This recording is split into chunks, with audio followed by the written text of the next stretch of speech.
He used to do ironing for some kind of diseases. They don't do either one. Now does that mean al-ruqya is not allowed? It's allowed, and the Prophet ﷺ received it. However, those people are in complete dependence on Allah subhanahu wa ta'ala. On complete dependence on Allah subhanahu wa ta'ala, and complete trust and tawakkul. That when they're sick, they don't treat. They believe that Allah will cure them. However, if they are offered the treatment, they'll take it. But they don't seek it themselves. When they're told, let's go to the doctor, they'll go. But they don't seek it themselves. لا يسترقون ولا يكتوون. But their trust is complete in Allah subhanahu wa ta'ala. They know and they believe Allah will take care of me. Now this is not tawakkul we're talking about. We're talking about tawakkul. And that is you make the effort and you do your best. But those people reach a level where they are so in of Allah subhanahu wa ta'ala, they will not seek the cure. They accept the will of Allah, and they know that Allah will take care of them. وَلَا يَتَطَيَّرُونَ. طيرة is superstition. They don't fall into any superstition. And that's what they used to do in the Jahiliyyah. And the kuffar used to do that. The one of them, when he's about to decide to travel, make a trip, he will bring a bird. He will bring a bird, and he will throw it in the air. If this bird flies to the right, then that is good, we will proceed. If this bird flies to the left, that is shum and superstition, and that's a bad omen, and they will not travel and he will stay home. That is a tiyara. That's what the kuffar used to do. And the Prophet ﷺ came to forbid that. Everything is by the will of Allah subhanahu wa ta'ala. Everything is by the order of Allah. And every amr is by Allah. So whatever happens, by the will of Allah. Whoever benefit and harm is Allah subhanahu wa ta'ala. And you know the hadith, يا غلام إني وعلمك كلمات. يقول النبي صلى الله عليه وسلم in a sound hadith, إن الله Ibn Mas'ud says that إن الله تعالى قد نظر في قلوب العباد فوجد قلب محمد خير قلوب أهل الأرض فاصطفاه لعباده ثم نظر إلى قلوب أهل الأرض بعد قلب محمد وجد قلوب أصحابه خير قلوب أهل الأرض فجعلهم وزراء نبيه يقاتلون على دينه فليستن بمن قد مات فإن الحج عليه فتنة أولئك أصحاب محمد كان أفضل هذه الأمة ضرها قلوبه وأعمقها علمه وأقلها تكلفا اختارهم الله لصحبة نبيه وإقامة دينه فاعرفوا لهم فضلهم واتبعوهم على آثارهم من أخلاقهم وسيرهم فإنهم كانوا على الهدى المستقيم. And the reason I mentioned that is because when they were guessing, some of them said those 70,000 are the companions of Muhammad sallallahu alayhi wa sallam. And there should be no doubt that they deserve to be amongst those. Because those are the people, as Ibn Mas'ud said, Allah subhanahu wa ta'ala looked into the hearts of people and He found the heart of Muhammad sallallahu alayhi wa sallam to be the purest heart. So He chose him to be His messenger. Then Allah subhanahu wa ta'ala looked in the hearts of people after that, and He found the hearts of His companions to be the cleanest heart.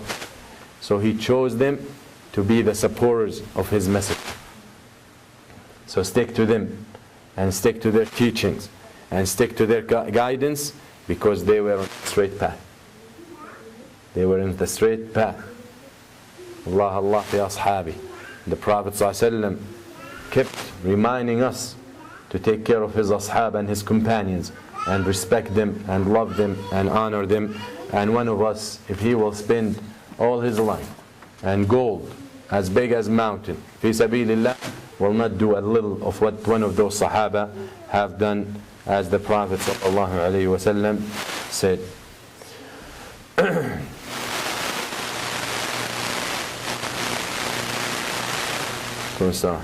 And the last part is وَعَلَى رَبِّهِمْ يَتَوَكَّلُونَ. And they are entrusting their Lord. They are in complete trust of Allah subhanahu wa ta'ala. And the meaning of tawakkul is صدق اعتماد القلب على الله. The real meaning of tawakkul is your heart to be truly depending on Allah. Truly. This is the key. Truly. Because a lot of people claim that they are depending on Allah. A lot of people say, we trust Allah. A lot of people say, I have tawakkul ala Allah. But when the least things happen to him, the least test, the smallest tribulation, he falls between the cracks. He collapses. وَمِنَ النَّاسِ مَنْ يَعْبُدُ اللَّهَ عَلَى حَرْفٍ. And from amongst people who worships Allah on an edge. On an edge. As long as things going the way he wants, as long as things going fine, as long as he's getting what he wants, then he's pleased with Allah. As if the requirements in this dunya for you to be pleased with Allah, not Allah to be pleased with.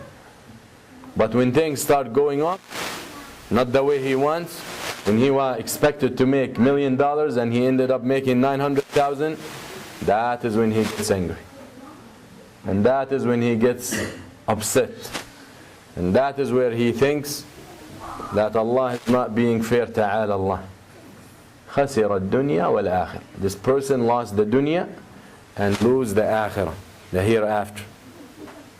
So that real tawakkul is صدق اعتماد القلب على الله. Your heart has to be truly in trust and dependence on Allah. Whatever the condition is, whatever the situation is, you know in your heart that Allah subhanahu wa ta'ala, if it's something good, Allah blessed you. If it's something bad, Allah testing you and He will take you out of it. That is the real meaning of tawakkul. Tawakkul does not mean when things are good, I'm good.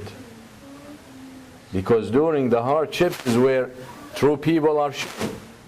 That's where the test comes from.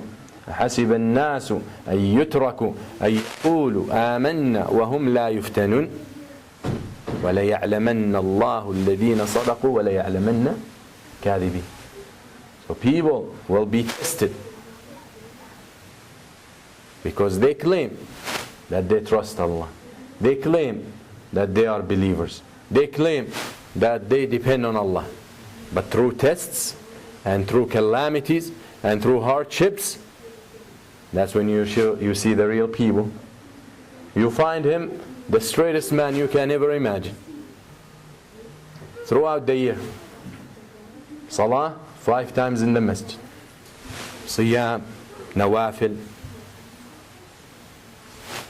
When it comes to zakah, he is the shaitan. When it comes to money, completely different person. He can't give. He can't give. Because the way he looks at it, 2 ways. One, when he value all his good deeds, he said, well, if I don't do zakah, it's not going to drop much. So he admires himself and his action. And that is the door into arrogance. The second thing, he looks at it and he thinks money will go down. If he gives zakah, his money will drop. And maybe all of us are poor people. Yani our zakah might be $2,000, $3,000, $5,000 a year. So it's not a big deal. Some people, their zakah, we're talking about $100,000, $200,000, $1 million. That will be difficult to give, you know. The way he's gonna look at it is, you know how much or how long I worked to make $1 million? And the shaitan start playing in his head. The first 30 years of your business, you were able to collect this $1 million. So now you're gonna just give it away? But he forgets that he has millions and millions. That's why he's supposed to pay $1 million, because he got millions and millions. But the shaitan comes and show him what he will spend, not what he has. Shaitan ya'idukum al-faqr. Shaitan promises you poverty.